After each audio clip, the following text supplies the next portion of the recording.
आज DN sir से कुछ क्वेश्चन पूछ रहे हैं, उनका जवाब मेरे प्लेटफॉर्म के माध्यम से देंगे। सर, सबसे पहला क्वेश्चन ये है कि हमारे देश भारत में अंधविश्वास इतना तेजी से व्याप्त क्यों होते जा रहा है? धन्यवाद, आपने अपने प्लेटफॉर्म पर मुझे ये मौका दिया और मुझे इस लायक समझा। देखिए, भारत में अंधविश्वास का जड़ जो है, हमारे पूर्वज द्वारा प्रकृति पूजा की जो शुरुआत की गई, जिसमें पंच तत्व का आराधना किया गया था, अग्नि, सूर्य, वायु, जल और पृथ्वी, यहीं से शुरुआत हुआ है अंधविश्वास का। हमारे पूर्वज इन प्रकृति विधा का इसलिए पूजा करते थे कि कभी अकाल आता था, कभी बाढ़ आता था, और इससे फसलों को सुरक्षा करने के लिए और अपने तकलीफ़ को दूर करने की जो उनमें चाहत थी, उस चाहत ने इस प्रकृति पूजा की विधा को बल दिया। लेकिन बुद्ध भगवान जब हमारे देश में ईसा से 550 वर्ष पूर्व उनका पदार्पण हुआ, और उनसे पहले भी चार्वाक ऋषि का चार्वाक दर्शन हमारे देश में मौजूद है, जिन्होंने जब देखा कि यह पूजा जो है बिल्कुल पाखंड और आडंबर का व्यापक रूप लेते जा रहा है, तो उन्होंने शोध किया कि इसके पीछे क्या कारण है।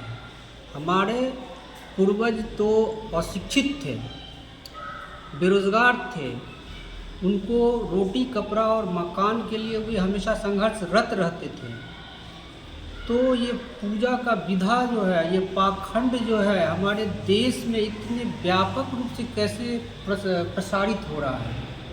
तो उन्होंने जो रिसर्च किया, उसमें उन्होंने पाया कि एक विशेष समुदाय है हमारे देश में मौजूद, जो अपने को आर्य कहता है, अपने से आर्य परंपरा से जोड़ के रखा है।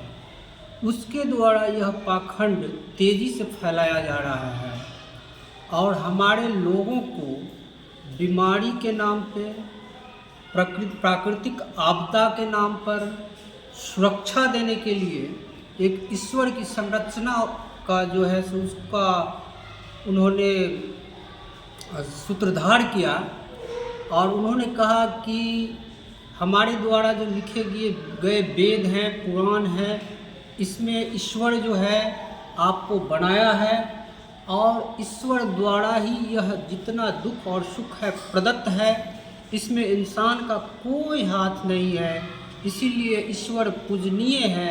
अगर आप दुखी हैं तो उसका कारण ईश्वर है, अगर आप सुखी हैं, जमींदार हैं, बड़े पदों पर काबिज हैं, तो उसका भी जिम्मेदार ईश्वर है।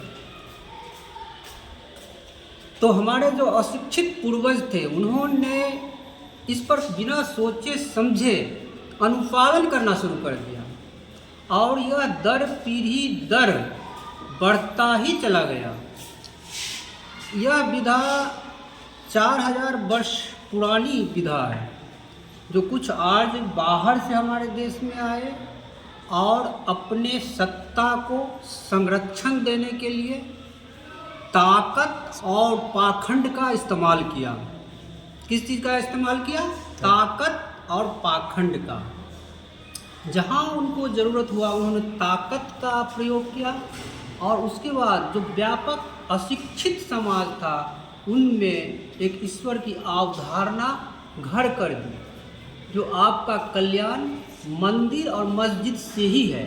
इसमें हिंदू और मुसलमान दोनों समान रूप से शागिर्द हुए, और यह विधा मुल्ला और पंडितों के द्वारा व्यापक रूप से प्रचारित किया गया। अब आपका सवाल है कि यह इतना व्यापक रूप क्यों लिया, यह शीर्षा के तरह अपना मुंह हमेशा क्यों फैलाता चला गया? तो इसका सबसे बड़ा कारण है हमारा समाज बहुत ही अशिक्षित था। गुलाम भारत में मनुशास्त्र निहित था, जिसके अंतर्गत शूद्रों को शिक्षा का अधिकार नहीं था। शूद्र पढ़ लिख नहीं सकते थे, इसीलिए वो न वेद अध्ययन का अधिकार उनको था, ना ही देश विदेश के द्वारा जो भी शोध किया गया उसको पढ़ने का अधिकार था। तो जब शिक्षा का अधिकार था ही नहीं, तो वह जो शिक्षित थे उनके कहे को मानते चले गए और उन्हीं का अनुसरण करते चले गए। लेकिन जब चार्वाक दर्शन हमारे बीच मौजूद हुआ, तो चार्वाक ने ईश्वर के संरचना को ही नकार दिया।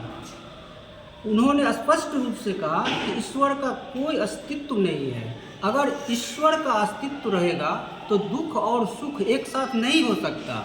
ईश्वर अगर चाहेंगे तो सबको सुखी ही क्यों नहीं कर देंगे, कोई दुखी क्यों रहेगा। और अगर ईश्वर यह भी चाहें कि ईश्वर अगर चाहते हैं कि 10% लोग सुखी रहे और 90% लोग दुखी रहे, तो यह ईश्वर कैसे चाह सकता है? ईश्वर की ऐसी इच्छा कैसे हो सकती है? यह तब बिल्कुल ही गलत अवधारणा है। ईश्वर अगर इसमें पार्टीशन भी करना चाहेंगे तो वह चाहेंगे बहुमत सुखी रहे, बहुमत सुखी रहे और कम लोग दुख से पीड़ा से पीड़ित रहे। इस तरह क्या हुआ, जो हमारा देश जो है अंधविश्वास में व्याप्त होता चला गया और उसका मूल कारण अशिक्षा और कुछ विशेष समुदाय द्वारा, जिसमें मैं नाम लेना चाहूँगा, वह समुदाय ब्राह्मणवाद है। ब्राह्मणवाद का शिकार हुआ और वह शिक्षा को रोका, हमारे पूर्वजों को पढ़ने से रोका, हमारे पूर्वजों को रिसर्च करने से रोका, हमारे पूर्वजों को दर्शन के व्यापक आयाम को समझने से रोका और हम इसमें लिप्त होते चले गए। और हमारे जो पूर्वज थे हमें दिया और हम अपने बच्चों को सर दे एक रहे क्वेश्चन हैं। था कि अब तो शिक्षा मुझे मिला, आरक्षण भी मिला, तो अब अंधविश्वास क्यों नहीं दूर हो रहा है? इनका मेन कारण क्या है? बहुत अच्छा प्रश्न आपने पूछा। यह बहुत ही जटिल समस्या है और इसमें जो समुदाय पहले से इसमें लिप्त था, वह पिछले 11 साल के शासन काल में बहुत ज़बरदस्त रूप से मजबूत हुआ। वह इतना मजबूत हो गया कि शासन और सत्ता पर अपना कब्जा जमा लिया। और कब्जा जमाने के बाद आपको याद होगा, जब 90 में अडवाणी ने रथ यात्रा निकाला था, तो उस समय कमंडल के विरोध में लालू यादव ने मंडल यात्रा निकाली थी। वह मूल रूप से आरक्षण के विरोध में निकाला गया था। अडवाणी द्वारा जो रथ यात्रा 90 में निकाला गया, 92 में, वह मूल रूप से आरक्षण विरोधी एक यात्रा था। लेकिन हमारे लोगों ने उस यात्रा को नहीं समझा, क्योंकि हमारे लोगों के दिमाग में पहले से राम भरा हुआ था। वो सोकर उठते हैं तो राम का नाम लेकर के अपना काम शुरू करते हैं, जबकि उनको ये पता नहीं है कि रामायण में खुद राम ने क्या लिखा है। राम ने खुद लिखा है कि प्रातः काल उठी रघुनाथा, माता पिता गुरुजनों को शीश नवाता, आयुष पाय करहि सब काजा, यह चरित देख बिहसहि दशरथ राजा। इसका मतलब क्या हुआ? राम को अगर हम आराध्य मानते हैं, आदर्श पुरुष मानते हैं, तो उनका कृत्य क्या था? उनका 10 मिनट